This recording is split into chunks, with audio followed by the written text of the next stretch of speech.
I'm not bitter as I sit here listening to the expert on the stage. No, not bitter, but more uncomfortable. My insides all twisted up as I stare at him, watching him strut the stage and tell his story of success. I came here to be inspired. I think of the novel I'm writing. The first draft is almost done, an accomplishment I thought impossible a year ago, and now my draft cowers pale and shabby and make-believe next to this expert and his millions of copies sold. I know I shouldn't compare, but I do. I hear a scuffle in the back of the conference room and I look over my shoulder. Rushing toward her seat is my dear friend Mandy. When I first met Mandy, she was planning to go to esthetician school. She loves makeup and skincare, and ironically, she was gifted with 5 sons and no daughters. She's always exhausted from the nights of sleep, lost to potty training and infants and night terrors. As a child, her own mother was in and out of the hospital, unstable and sometimes dangerous due to severe bipolar disorder.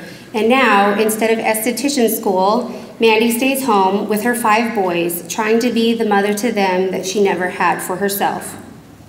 She calls me over sometimes late at night, and with the help of her makeup kit and curling irons, she turns me into red carpet wearing slippers. And that's as close to a makeup career as she's going to get for now. But Mandy inspires me, and I wonder, why isn't she on that stage? I look at the faces in the audience, mostly unfamiliar to me. They are all here to be inspired.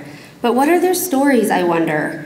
If called up to the stage, they probably wouldn't think they had any right to be there. After all, what could they say that would compare to millions of copies sold? Still, I can't help wondering, what are their stories? And for that matter, what is my story? What would I say if I were up on that stage? If given the chance, I think maybe I would tell people about running. And just to be clear, I am not a runner. I have bad knees, my legs look like soggy cornflakes, and I still have nightmares about running the mile in 7th grade PE. But a few years ago, a friend asked me if I wanted to run a half marathon with her. Of course, I told her no, but she persisted, and somehow she convinced me to try. On our first run, I had to stop and walk after the first half mile, but I kept training. I worked my way up 1 mile at a time, and when the race day came, we ran every step of the 13.2 miles. I glowed with my personal triumph, amazed and shocked that I, the non-runner, had actually done this. My son met me at the finish line and asked, "Did you win? Well, then did you at least get second?"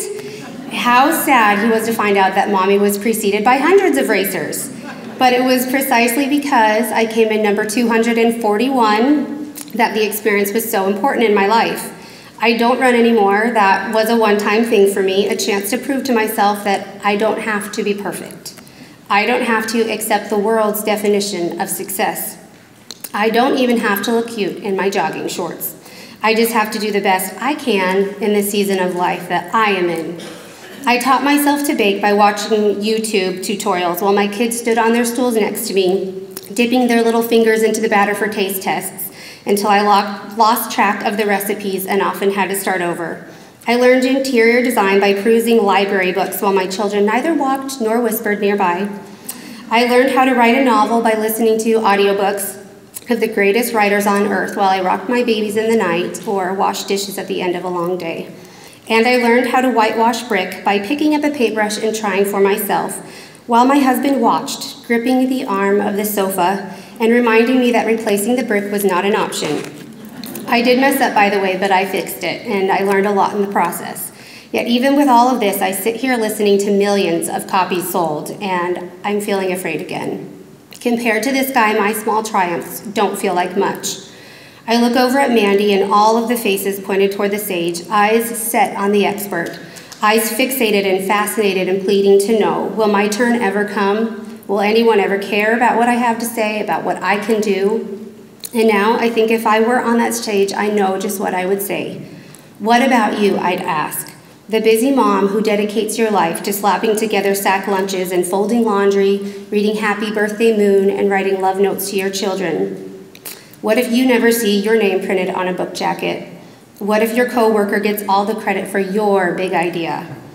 What if your neighbor loses her baby weight in 3 months and yours is still hanging on for dear life and your baby is 5 years old?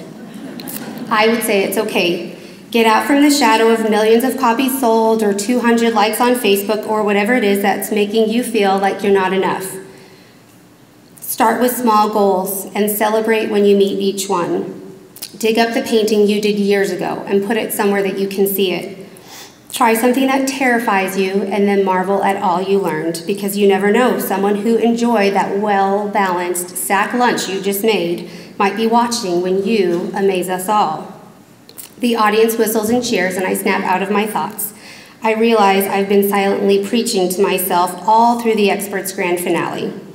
I clap my hands as I watch him take a bow, waving goodbye to all the people he has inspired today. It's not fair, really, the way I judge him. Surely he has a story of his own, and maybe someday I will be able to listen to it. But for now, as he walks off the stage, I feel more excited than ever to get back to my rough draft and brown paper bags.